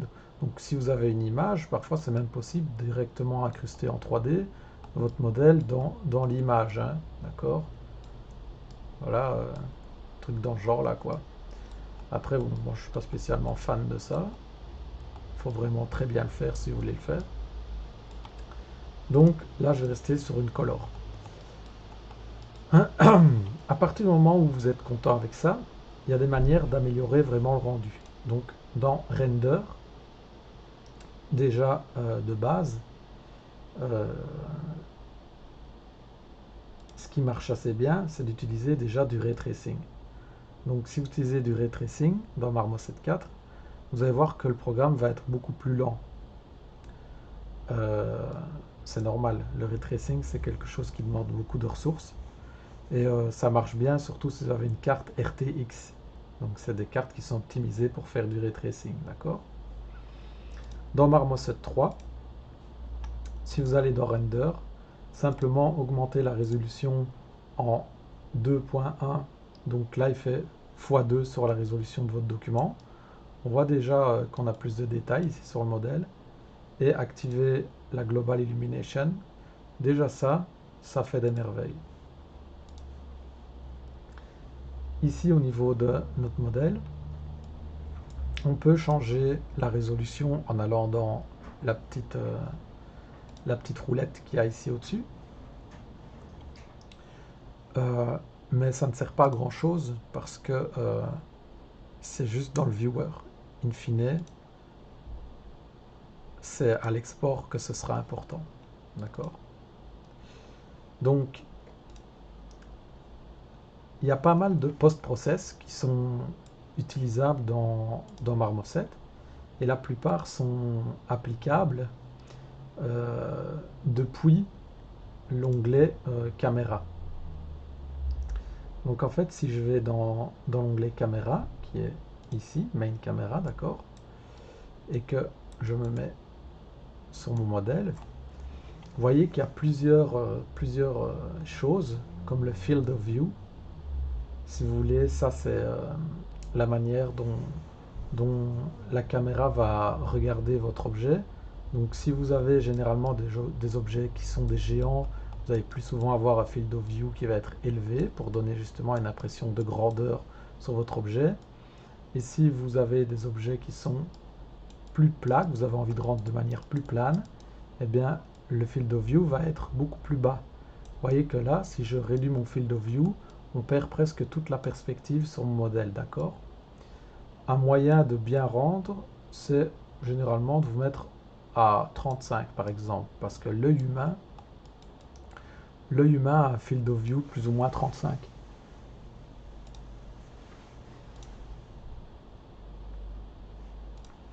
Donc, ce qui se passe, c'est que à partir du moment où vous êtes dans vos options de caméra, vous pouvez déjà jouer avec le field of view selon les sentiments que vous avez envie de faire ressentir, d'accord? Ensuite, vous avez focus. Alors ça, c'est très simple, c'est comme un appareil photo. Dès que vous l'activez, vous allez pouvoir jouer avec les options du focus en fait pour pouvoir amener du blur en fond d'image ou en avant d'image, etc. En fait, ça va vous permettre d'ajouter de la profondeur à votre scène, d'accord? Donc là, vous voyez que quand je joue avec tous les paramètres, eh bien, j'arrive ou non à donner un peu de profondeur à la scène grâce au flou qui vient se mettre sur l'image, d'accord? Donc là, j'ai la main qui est plus nette que le bras derrière. Si vous cliquez sur Sticky Focus, la caméra va essayer un maximum de garder le flou que vous avez défini, malgré que vous la bougez ou non, d'accord? Si je la bouge pas, les paramètres restent fixes, et donc je vais avoir quelque chose de flou dès que je dézoome. Si je mets Sticky Focus, mon flou reste comme je l'ai paramétré, peu importe si je zoome ou dézoome de mon modèle, d'accord? Donc ça, le Default Field, vous aidera à apporter une petite touche de réalisme. Ensuite, il y a le flair. Le flair, ça va vous permettre de venir mettre une déformation de lumière dans votre caméra pour autant qu'il y ait assez de lumière ou une lumière qui pointe dans la direction de votre caméra à certains moments, d'accord? Donc, vous pouvez jouer avec si vous avez envie. Personnellement, je trouve que c'est un peu surfait, c'est un peu trop, quoi. Donc, généralement, je le laisse à 0. Alors, l'idée de ce qui vient après, c'est que c'est du full post-effect. Donc, ça va être des chans, comme sur Photoshop. Vous allez pouvoir jouer avec les contrastes, l'exposition, contrast center et la saturation. D'accord? Donc, évidemment, tout ça, ça va venir jouer sur votre rendu final. Et vous pouvez un peu jouer avec pour améliorer justement ce rendu. D'accord? Alors, quelques petits tips que moi je fais généralement, c'est que je me mets en Reinhardt ou HEJL, qui sont en fait des standards qui sont plutôt cinématiques. D'accord? Là, je reste en linéaire pour l'explication. Et alors, quand je clique dans Curve, ça c'est un truc que vous pouvez faire sur toutes vos photos, sur absolument quasiment tout ce que vous faites dans le milieu de l'image, c'est que vous allez dessiner un S en fait. Ici on est sur un S très léger, il faut rester léger. Si je fais un S qui est super violent, ça va être beaucoup trop. En fait on est vraiment sur des valeurs qui sont souvent très légères, mais en fait ça a tendance à venir renforcer vos couleurs sombres et éclairer les endroits qui sont un peu bouchés. Donc là en fait je viens de le faire, et indirectement, si je crée une deuxième caméra, voilà, et que je switch entre la caméra 1 et la caméra 2, bon évidemment là j'ai le default field, on va le bouger. Eh bien, vous voyez déjà qu'il y a une petite différence de couleur entre les deux. C'est juste ce que je viens de faire avec mon filtre Curve, d'accord? Donc en fait, dans mon tone mapping, je reste en linéaire, mais mes curves, je dessine une légère courbe, un léger S comme ceci. D'accord? Je descends et je monte. Vous avez des presets, évidemment. Vous pouvez les faire si vous avez envie. Pareil, ça fera un peu de l'Instagram, mais c'est pas forcément ce qu'on recherche. Mais pour le turnaround, comme j'ai dit, tout est permis. En dessous, on a un petit onglet Sharpen. Alors c'est pas mal si vous voulez un petit peu, euh, comment dire, relever certains détails de votre texturing. Donc, vous voyez que quand je le mets à fond, bah, ça devient très noisy, c'est pas très beau. L'idée, c'est de le monter un tout petit peu, avec une limite qui n'est pas trop haute non plus. Et en fait, ça va venir souligner les détails de votre bonhomme. D'accord? Ça sharpen comme il y a des sharpen sur Photoshop. Ensuite, le bloom. Eh bien, le bloom, c'est pareil. C'est une sorte de... Comment est-ce qu'on peut dire ça? C'est une sorte de, de petit cheat aussi qui permet de venir rendre un peu plus brillant certaines lumières. D'accord? Donc là, si mon intensité, je l'augmente à fond, eh ben on voit que je peux avoir un halo autour de mes lumières qui viennent un petit peu intensifier la manière dont elles brillent. D'accord? Alors je peux le mettre très fort et puis jouer avec la taille de mon bloom. D'accord? Ça peut être un bloom qui est très très éparse ou un bloom. Oui.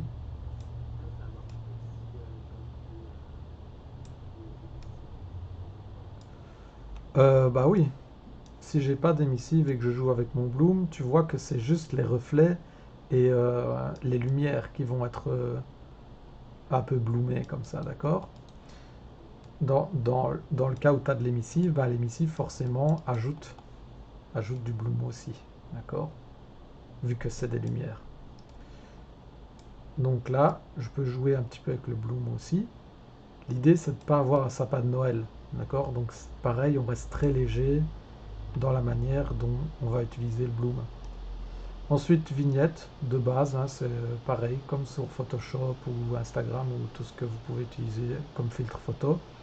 C'est simplement un petit dégradé en cercle, un dégradé de noir qui vient se mettre autour pour donner justement encore un effet de profondeur et, euh, et un effet d'objectif sur votre modèle, d'accord? Et ensuite, on termine avec du grain. Et ça, c'est pour rajouter un peu de texture sur les modèles, parce que parfois, quand on fait des rendus, ça a tendance à être un peu trop lisse. Et le grain qu'on peut venir rajouter, rajoute justement un peu de grain. Et ça rend un petit peu de la vie et ça rend les choses un peu plus irrégulières. D'accord? Donc dans la main caméra, vous avez énormément de post-effects qui vous permet déjà de faire un petit peu de la magie noire avec votre modèle, d'accord? Il y a encore d'autres choses qui vous permettent de faire des sortes de magie noire. C'est le fog. Donc ici, si je clique New Fog, là forcément, c'est le gros bordel parce qu'il n'est pas réglé. Mais en gros, je vais pouvoir l'utiliser pour créer une atmosphère autour de mon modèle. Généralement, il faut faire attention parce que c'est très puissant un fog, surtout quand on a beaucoup de lumière, d'accord? Donc là, vous voyez que je l'ai déjà réglé très très bas. Et en fait, ce fog, eh bien, en gros, il va venir créer, on va dire, de l'air ambiant autour de votre modèle. Là, j'en ai mis un qui est très léger, et vous voyez qu'indirectement, on dirait que mon modèle est plus en train de flotter dans rien, parce qu'il y a comme une petite, je vais dire, une mini pollution autour, et ça rajoute un peu de réalisme. Alors, c'est pas indispensable de l'utiliser. Moi, j'en utilise parfois, parfois pas. Et alors, vous pouvez réduire son impact en descendant sa valeur de blanc, d'accord? Vous ne mettez pas de couleur, vous pouvez, mais ça va vite ressembler aussi à un truc space si vous faites ça. Moi, j'aime bien rester dans des valeurs neutres. Après, je fais ça aussi parce que, comme je l'ai déjà dit, je suis daltonien Et si vous êtes daltonien, vous allez avoir tendance à faire des trucs tellement violents dans les couleurs que parce que vous n'avez pas l'habitude de les voir ou parce que vous ne les voyez pas, quelqu'un qui va voir ça, il va vous dire ça n'a pas de Noël ton truc. Donc restez sobre, c'est souvent le chemin de la sécurité, mais vous êtes sûr de faire du bon travail. Et là, ben, si je le descends dans le noir, eh bien, ça me permet d'augmenter les valeurs ici et de pouvoir travailler avec un fog qui peut être un petit peu plus puissant, d'accord? Quelque chose dans ces eaux-là, par exemple. 2 secondes, le chat a encore choisi mes genoux pour pailler.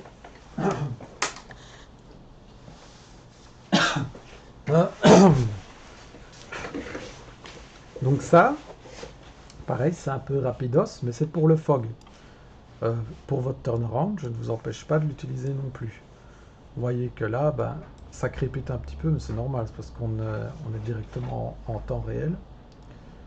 Euh, on a déjà pu, avec quelques petits filtres, se faire un petit rendu bien sympa pour le turnaround. Et une dernière chose que vous pouvez ajouter, si vous allez dans Scène, Add Object, vous allez avoir un Shadow Catcher.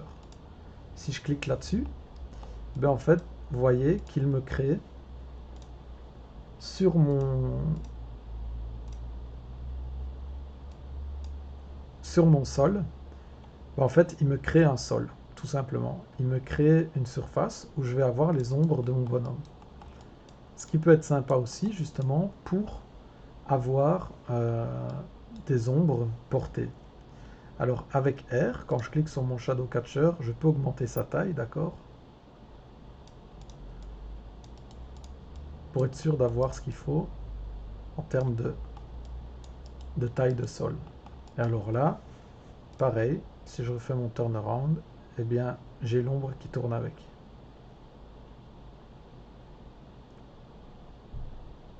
Voilà.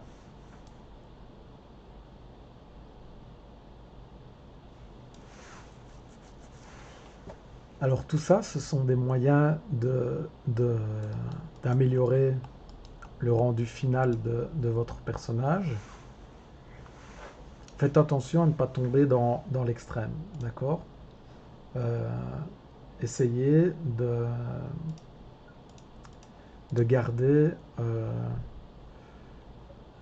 je vais dire, quelque chose qui ne tombe pas dans le clownesque. Donc c'est important de pouvoir avoir un modèle qui rend déjà bien sans tous les post-process. D'accord? Donc là, je n'ai que les lights euh, et de l'ombre. Et le modèle est déjà suffisant à lui-même. Il n'y a pas besoin de rajouter tout le blabla. Après, le blabla permet de le vendre, évidemment, ou de faire une image dans le cas où on fait une image ou une courte vidéo. D'accord? Donc par rapport à ce qu'il y a à rajouter dans Marmoset, je pourrais vous en parler pendant 5 heures, même pendant 2 jours, 3 jours. Mais en réalité, pour ce qu'on a à faire dedans, là, j'ai déjà fait le tour de toutes les options de base pour l'utiliser. Pour ce qui est du fog, du shadow catcher et de toutes les options qu'il y a dans la main camera, ce sont toutes des choses qui sont déjà disponibles dans Marmoset 3.08 aussi. D'accord? Donc pour ceux qui travaillent avec Marmoset 3, il n'y a rien que j'ai utilisé là qui n'y est pas.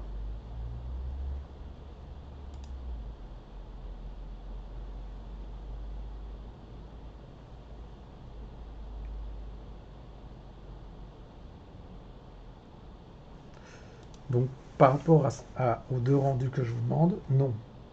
Non, Garou. Il est pénible. Hein.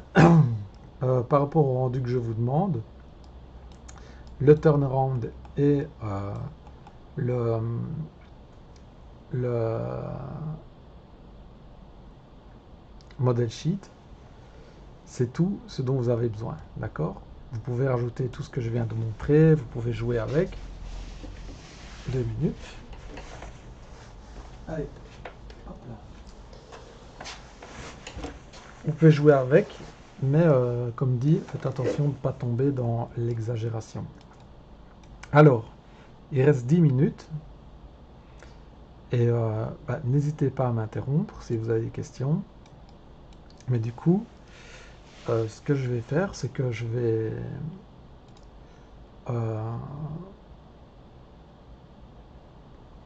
vous montrer des choses qu'on peut faire avec Marmoset, d'accord? Autres que des rendus qui sont très académiques. Ça va? Et selon le temps que je vais prendre, je vais vous décrire ce qu'il y a moyen d'utiliser et comment ça a été fait pour travailler avec. En attendant, est-ce qu'il y en a qui ont des questions, qui ont pensé à des trucs? Je vais checker pour les problèmes qu'il y avait. Alors c'était qui avait un problème tout à l'heure avec son modèle et qui n'arrivait pas à avoir une bonne qualité de texture?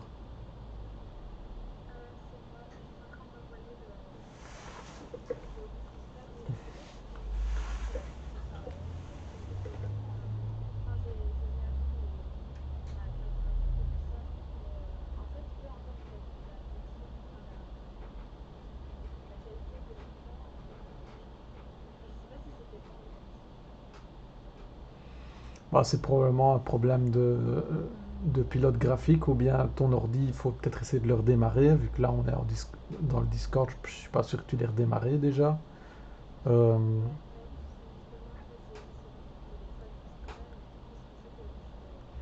et quand tu as exporté les textures, tu n'arrives pas à avoir les textures correctement.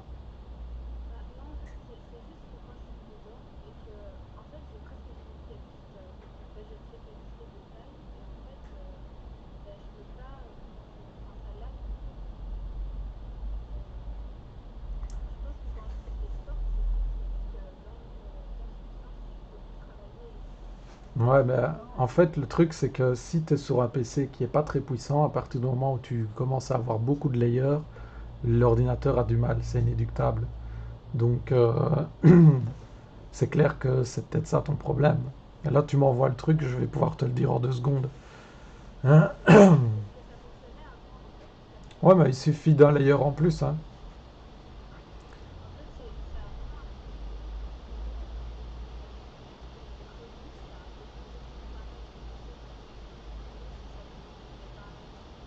Ouais, bah ouais, c'est normal, c'est une opération qui est très complexe pour ta carte graphique, hein, parce que tu demandes à ta carte graphique de prendre tous les layers de ton fichier et de calculer une résolution moindre. Imagine que tu es sur Photoshop et que tu as par exemple 74 images en 4K les unes sur les autres et que en un clic, tu veux que tout soit 512 sur 512, d'accord? C'est une opération qui est gigantesque pour des cartes graphiques qui parfois sont pas forcément folles. Je sais pas ça avec quoi tu tournes, mais ouais, une RTX combien?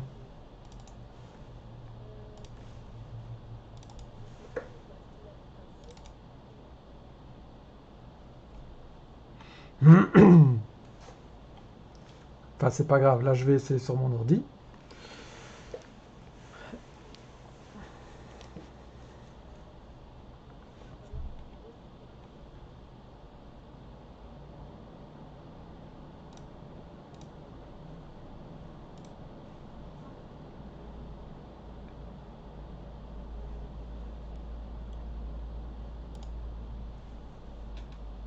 Bon, là, on est en 1024 et tu vois la barre grise là, c'est le moment où l'ordinateur calcule justement pour afficher correctement les, les, les textures.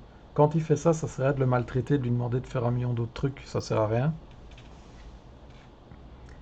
Et là, ben, en 1024, ça a l'air d'être correct. Donc si tu veux, ce que je peux faire, c'est essayer de faire des changements par rapport à la taille du fichier, voir ce que ça change.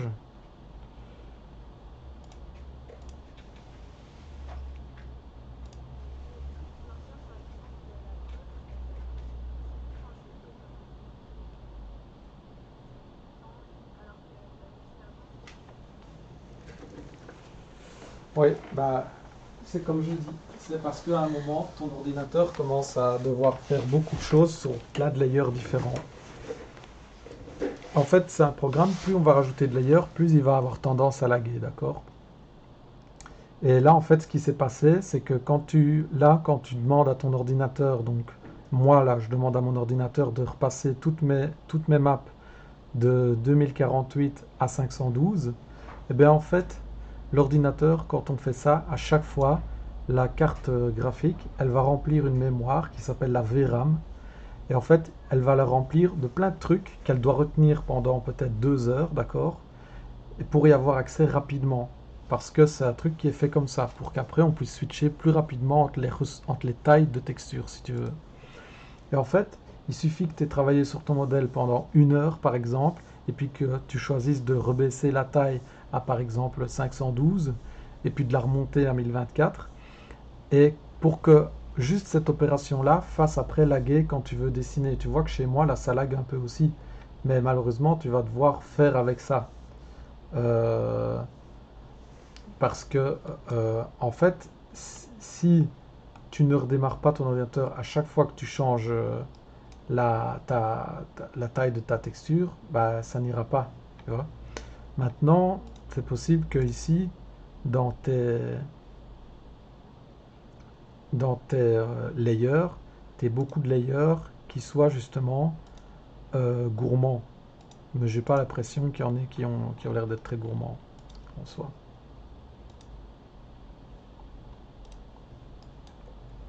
Ouais, j'aimerais bien avoir fait ça parce que ça m'a pris énormément de temps. Ouais, après, là, bon, moi, j'ai pas un ordinateur de fou non plus, mais j'arrive à dessiner dessus sans que ça lag trop, hein. Évidemment, dès que je monte pour tourner et tout, là, il y a des petits coups de lag, mais bon, c'est pas non plus impitoyable, hein. Ouais, ça dépend de comment tu fais ça, mais Ouais.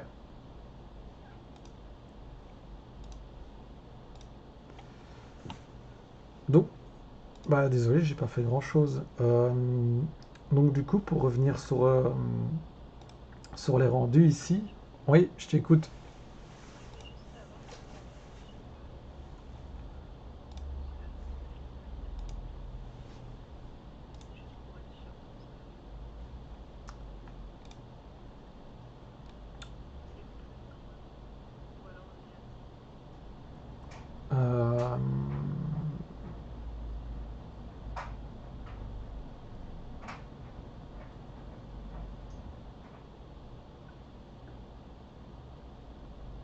oui, c'est le dernier que j'ai reçu. Ok, Donc je sais plus tout à l'heure qui demandait s'il y avait moyen de faire d'autres trucs avec Marmoset, etc. Je vais juste prendre deux exemples. Celui-là est vraiment gourmand, donc on va pas prendre celui-là.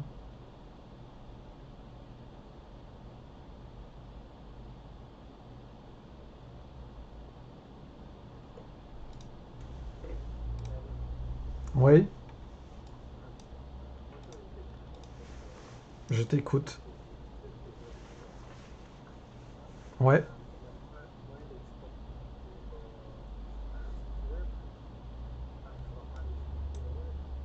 oui, on peut faire ça, oui. Alors par exemple, donc ici ma scène, quand je fais export, tu vois qu'il me propose de faire un Marmoset Viewer par exemple.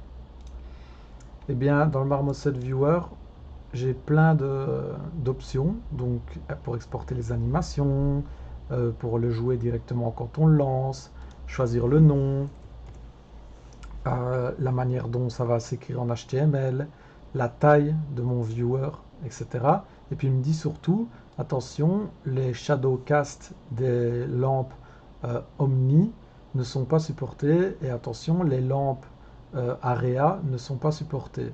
D'accord?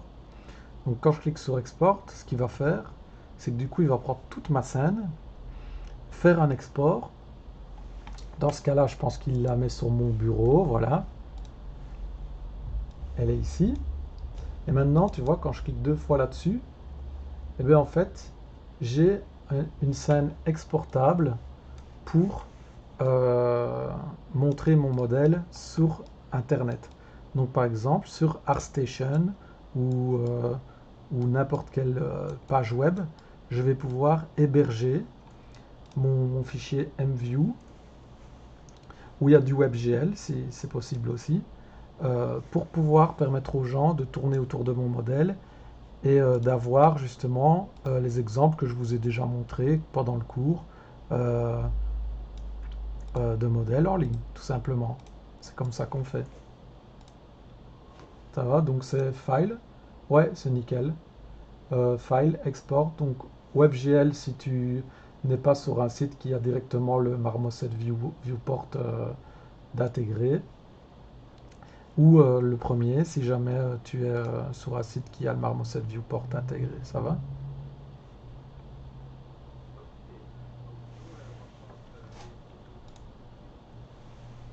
Ah oui, oui, complètement, complètement. C'est hyper important parce que justement les navigateurs web sont pas ultra puissants pour, enfin de plus en plus, mais pour afficher ce genre de trucs quoi. Puis comme ça, tu sais les regarder sur ton téléphone, tu sais regarder sur plein de trucs. Donc c'est ici, File, Export, WebGL, mais ou Marmoset Viewer. Pour ArtStation, c'est Marmoset Viewer. Après, ben justement, comme je dis, il faut faire gaffe qu'il y a énormément de choses qui ne sont pas prises en compte par, par les viewers en ligne. Donc ici, c'est quoi? Voilà, tout simplement. Donc là, clairement, on est typiquement sur une utilisation de Marmoset qui n'est pas du tout pour le rendu de personnages, d'accord? Donc comme ça, vous aurez eu un exemple. Euh, J'arrive tout de suite, je sais que le cours est fini, mais je voulais juste vous dire deux, trois choses, on vient de sonner chez moi, j'arrive.